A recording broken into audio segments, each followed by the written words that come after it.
Hello welcome guys, मैं हूं मंजय और आज हम लोग बेसिकली बात करेंगे model set 2 chemistry for jackpot class 12 के क्वेश्चन नंबर 40 के बारे में, जो न्यूमेरिकल क्वेश्चन है और 7 मार्क्स का है दोस्तों। तो आइए शुरू करते हैं आज का यह सेशन।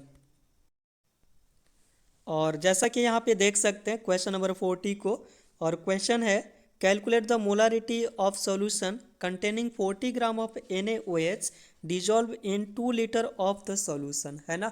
यह जो क्वेश्चन है सॉल्यूशन चैप्टर से है, और जैसा कि देख सकते हैं 2 लीटर सॉल्यूशन में 40 ग्राम NaOH को डिजॉल्व कर दिया गया है और पूछा है कि मोलारिटी इसका क्या होगा। ठीक है, तो फर्स्ट ऑफ ऑल हम लोग देखेंगे मोलारिटी इक्वल टू फार्मूला क्या होता है, और जो क्वेश्चन में जो चीज़ दिया गया है सबसे पहले हम लोग उसको लिखेंगे। ठीक है, यहाँ तक बात समझ में आ रही है।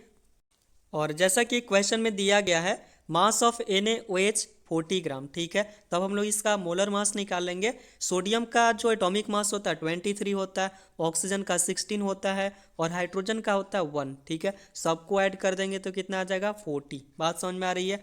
फिर दिया हुआ था सॉल्यूशन का वॉल्यूम दिया हुआ था 2 लीटर, यहाँ तक बात समझ में आ रही है। जैसा कि हम लोग जानते हैं मोलारिटी इक्वल टू फार्मूला होता है number of moles of solute by volume of solution in litre. ठीक है, यहाँ तक बात समझ में आ रही है। मोलारिटी इक्वल टू फार्मूला होता है, बट एक चीज़ यहाँ पे ध्यान देने वाली बात है कि यहाँ पे सोलूट का काम जो कर रहा है वो NaOH काम कर रहा है। ठीक है, और NaOH का नंबर ऑफ मोल्स हम लोगों को पता नहीं है, तो हम लोग इस फार्मूला में तो डायरेक्टली पुट नहीं कर सकते हैं। ठीक है, बट एक फार्मूला हम लोग जानते हैं, जो number of moles equal to जो फार्मूला होता है mass of solute, mass of solute by molar mass of solute. ठीक है, मोलर मास ऑफ सॉल्यूट, बात समझ में आ रही है, या number of moles equal to formula होता है। और यहाँ पे सॉल्यूट का काम कौन कर रहा है, NaOH कर रहा है, इसीलिए मास किसका लिख देंगे ऊपर में NaOH का, और बाई में किसको लिखेंगे उसका मोलर मास का। ठीक है, और यहाँ पे वॉल्यूम ऑफ सॉल्यूशन तो उतना ही छोड़ देंगे। बात समझ में आ रहा है। और जो भी यहाँ पे वैल्यू दिया गया है उसको अब इसमें पुट कर देंगे। ठीक है, जैसा कि क्वेश्चन में दिया गया था 40 ग्राम इसका मास दिया गया था NaOH का, और इसका मोलर मास अभी हम लोग फाइंड किए थे 40, और 1 का 1 हो गया, और वॉल्यूम ऑफ सॉल्यूशन लीटर में 2 लीटर दिया गया था। ठीक है, 40 से 40 कैंसिल हो जाएगा तो बचेगा 1/2, और 1/2 को यदि हम लोग डिवाइड करेंगे तो 0.5 आएगा। ठीक है, और जो मोलारिटी का जो यूनिट होता है वो होता है मोलर। ठीक है, चाहे तो आप मोलर लिखिए या मोल प्रति लीटर लिखिए, बात एक ही है। और यहाँ पे मोलारिटी जो होता है, मोलारिटी को कैपिटल M से रिप्रेजेंट करते हैं, तो यहाँ पे आप देख सकते हैं जो आंसर आया वो कितना आया 0.5 M आया, है ना। M भी लिख सकते हैं, मोल प्रति लीटर भी लिख सकते हैं, या फिर आप इसको मोलर भी लिख सकते हैं, है ना। तो जो मोलारिटी का जो यूनिट होता है उसके बेसिस पे, या उसका जो यूनिट होता है उसी को हम लोग लिख देते हैं। ठीक है, बढ़ते हैं नेक्स्ट क्वेश्चन की तरफ। और क्वेश्चन नंबर 40 के बी की अगर बात की जाए तो क्वेश्चन है a first order reaction takes 40 minutes for 30% completion, calculate the half life period. ठीक है, यानी कि एक फर्स्ट ऑर्डर रिएक्शन है और 30% उसको कंप्लीट होने में 40 मिनट का टाइम लगता है, तो उसका हाफ लाइफ पीरियड क्या होगा उसको कैलकुलेट करना है। ठीक है, और यहाँ पे दिया हुआ है log 7 इक्वल टू 0.845। ठीक है, और यह जो क्वेश्चन है केमिकल काइनेटिक्स से है, तो बहुत ही सिंपल सा क्वेश्चन है। आइए देखते हैं हम लोग किस प्रकार से इसको सॉल्व कर सकते हैं। और जैसा कि हम लोग फार्मूला जानते हैं फॉर फर्स्ट ऑर्डर रिएक्शन के लिए, K is equal to 2.303/T log A/A-X। ये जो होता है वह इनिशियल कंसंट्रेशन होता है, और A-X जो होता है वो T टाइम बाद के कंसंट्रेशन होता है, रिएक्टेंट का कंसंट्रेशन होता है। और जैसा कि क्वेश्चन में ही दिया गया था T is equal to 40 minute. ठीक है, और जब कभी भी यदि परसेंटेज की अगर बात करता है क्वेश्चन में, है ना, कि 30% 40% रिएक्शन कंप्लीट हो गया, या 99% रिएक्शन कंप्लीट हो गया है ना, तो जब कभी भी क्वेश्चन में यदि परसेंटेज की यदि बात करता है तो आपको हमेशा इनिशियल कंसंट्रेशन जो होगा वह हमेशा 100 लेकर चलना है, ठीक है। 100 मान कर ही चलेंगे, ठीक है। क्वेश्चन 100 यदि मान के चलेंगे तो बहुत ही आसानी से सॉल्व हो जाएगा। बात समझ में आ रही है?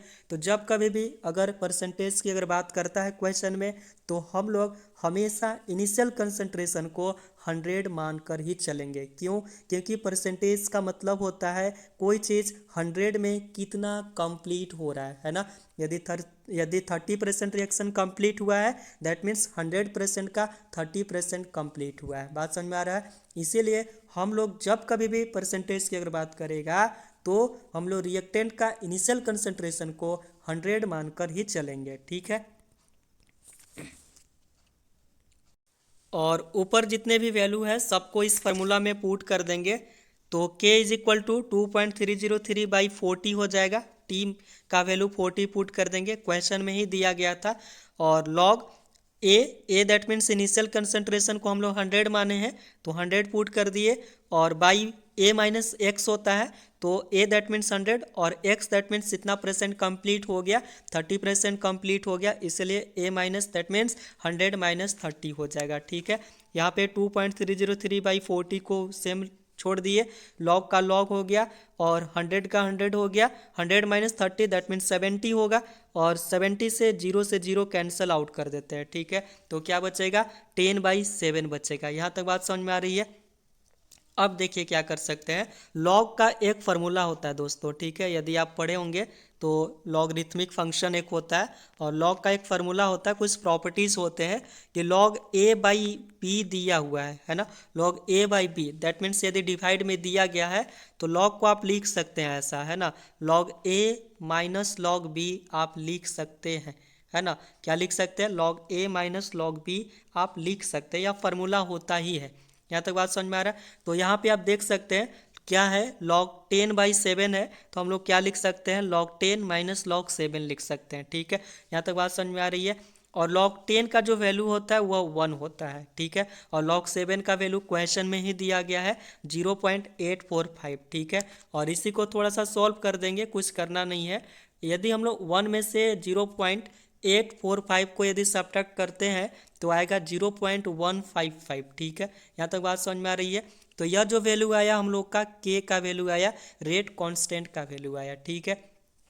और क्वेश्चन में जो पूछा था उसका हाफ लाइफ पीरियड पूछा था, और half life period first order reaction के लिए हम लोग जानते हैं T half equal to 0.693/k, ठीक है। और यहाँ से k का वैल्यू हम लोग इसमें पुट कर देंगे, तो k का वैल्यू आया 2.303, और बाई 40 लिखते तो जो बाई 40 होगा वह ऊपर चला जाएगा, ठीक है। और 0.155, ठीक है। यहाँ तक बात समझ में आ रही है? और कुछ करना नहीं है इसमें, डेसिमल को हटा देते हैं, देख सकते हैं डेसिमल किधर 3 डिजिट, यहाँ भी 3 डिजिट, तो डेसिमल कैंसिल आउट हो जाएगा। बट यहाँ पे डेसिमल किधर 3 डिजिट है तो ऊपर लिख देंगे 1000, ठीक है। क्योंकि जितना डिजिट होता है डेसिमल का उतना हम लोग 1 के बाद 0 बैठाते हैं, 3 डिजिट है तो 3 डिजिट बैठाएंगे, ठीक है। और इसके बाद 5 से इसको काट देंगे, तो 5 से काटेंगे 5 3 जा 15, 5 1 जा 5, और 5 से काटेंगे 5 2 जा 10, और वहाँ पे 00, ठीक है। यदि हम टोटल इसको सॉल्व करते हैं ना, यदि आप उसको मल्टीप्लाई करते हैं फिर उसको डिवाइड करते हैं तो अप्रॉक्सीमेटली आएगा 77.7, ठीक है। यह इतना ही आएगा, आप सॉल्व भी कर सकते हैं, ठीक है। और यहाँ पे क्या आएगा? मिनट में आएगा, ठीक है। यानी कि हाफ लाइफ पीरियड जो होगा वो जो 30% रिएक्शन कंप्लीट हो रहा था, फर्स्ट ऑर्डर रिएक्शन था, उसका हाफ लाइफ पीरियड जो आएगा वो आएगा 77.7 मिनट, ठीक है। यदि सेकंड में दिया हुआ रहता तो सेकंड में आता, है ना, बट मिनट में दिया हुआ था 40 मिनट, इसलिए यह जो आंसर आया मिनट में ही आया, ठीक है। यहाँ तो बात समझ में आ रही है? बढ़ते हैं नेक्स्ट क्वेश्चन की तरफ। और क्वेश्चन नंबर 40 की ही अगर बात की जाए तो वहाँ पे 2 क्वेश्चन दिए गए थे ए एंड बी, बट यदि क्वेश्चन नहीं बनता है तो आप और वाला क्वेश्चन भी बना सकते हैं, है ना। यहाँ पे और का भी ऑप्शन दिया गया है, ठीक है। तो हम लोग और वाला को भी सॉल्व करेंगे। तो और में जो क्वेश्चन नंबर ए है वह है 31 ग्राम ऑफ इथिलीन ग्लाइकॉल, जिसका फार्मूला भी दिया गया है C2H6O2 is mixed with 500 gram of water, ठीक है। यानी कि यहाँ पे बोला है कि इथिलीन ग्लाइकॉल जो 31 ग्राम है वह 500 ग्राम वाटर में डिजॉल्व कर दिया गया है, मतलब उन दोनों को मिला दिया गया है, ठीक है। तो पूछ रहा है कि calculate the freezing point of the solution, ठीक है। तो पूछ रहा है कि उसका फ्रीजिंग पॉइंट क्या होगा, उसको कैलकुलेट कीजिए। और यहाँ पे के एफ का वैल्यू भी दिया हुआ है 1.86 केल्विन केजी पर मोल, ठीक है।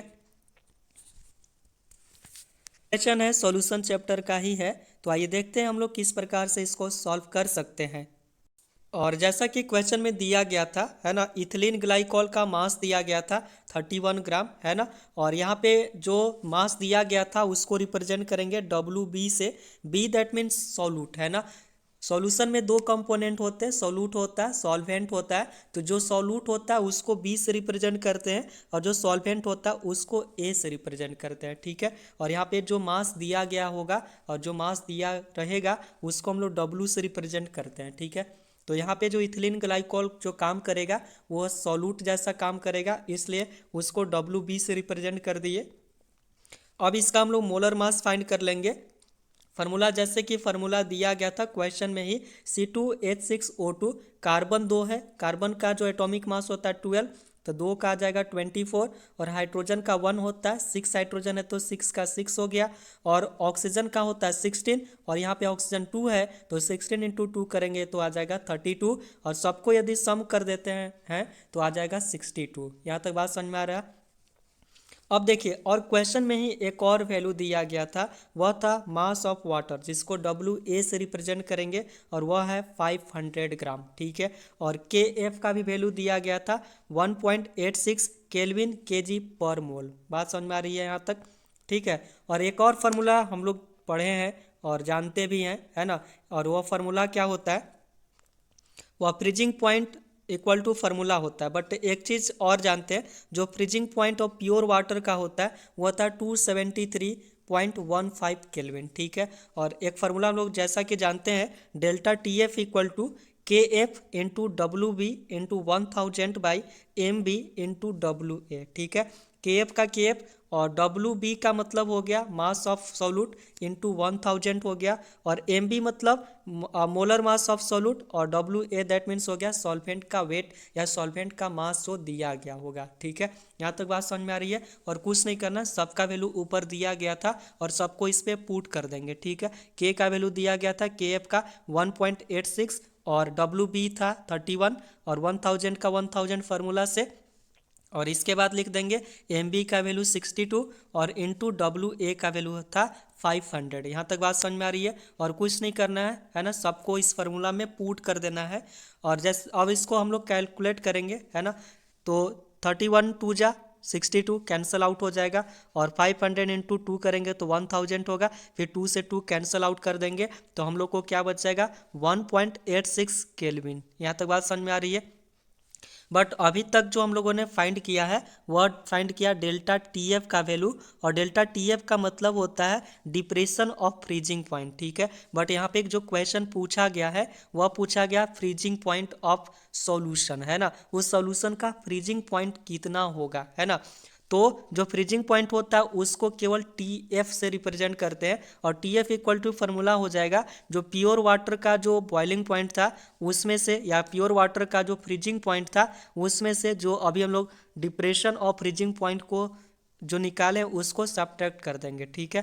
तो 273.15 माइनस 1.86 होगा, ठीक है। यदि सब्ट्रैक्ट करेंगे तो आ जाएगा 271.29 केल्विन, ठीक है। यहाँ तक बात समझ में आ रही है।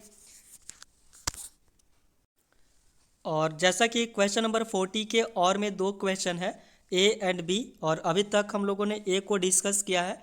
तो क्वेश्चन B जो है वह इस प्रकार है, a first order reaction has rate constant 1.15 into 10⁻³ पर सेकेंड, ठीक है। एक फर्स्ट ऑर्डर रिएक्शन है जिसका रेट कांस्टेंट दे दिया गया है।